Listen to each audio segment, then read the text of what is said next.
retrouve pour un tout petit tuto. Donc je suis enrhumée, donc ça change un peu ma voix. Donc en fait c'est un tuto mystère.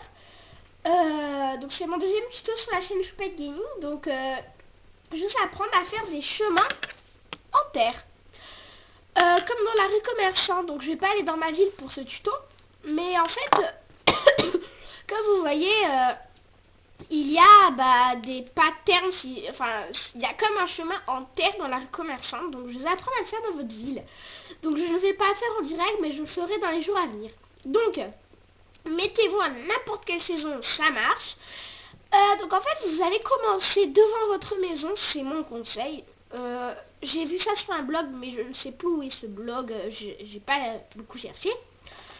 Donc en fait vous allez commencer à marcher sur l'herbe. Donc pour ça il faut enlever vos patterns. Donc si vous en avez, il faut les enlever. Donc enlevez juste ceux devant votre maison. Donc vous enlevez une petite rue comme ça, mais pas beaucoup. Et puis vous allez marcher, n'avancez pas l'herbe, c'est mon conseil, car après l'herbe repousse. Donc au fur et à mesure, donc ça doit prendre à peu près une semaine, ou un peu plus, je ne sais pas trop, ou un peu moins, ce n'était pas indiqué, j'y mets juste des hypothèses. Donc vous allez marcher comme ça dessus, puis la terre va s'enlever. Pour retrouver la terre, si finalement ça ne vous plaît pas, avancez l'heure de 20 jours. Une fois que vous avez avancé de 20 jours, l'herbe aura repoussé.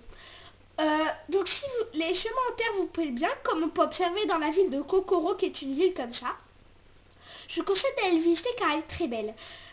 Donc, revenons à nos moutons. Donc, pour les chemins en terre, comme ça, une fois que vous en avez, je vous conseille de les laisser car je trouve ça beau.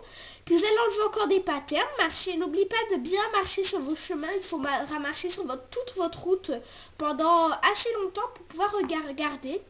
Je vous conseille ensuite, si ça vous intéresse, donc surtout pour les villes nature ou féeriques, ça irait, comme le thème de ma ville naturelle et féerique. Ensuite, je vous conseille d'aller mettre votre ville à jour pour avoir une jolie ville avec des motifs naturels. Ainsi, tous vos personnages pourront stocker des robes, des habits, des choses, des choses. Et vous aurez un chemin sans prendre...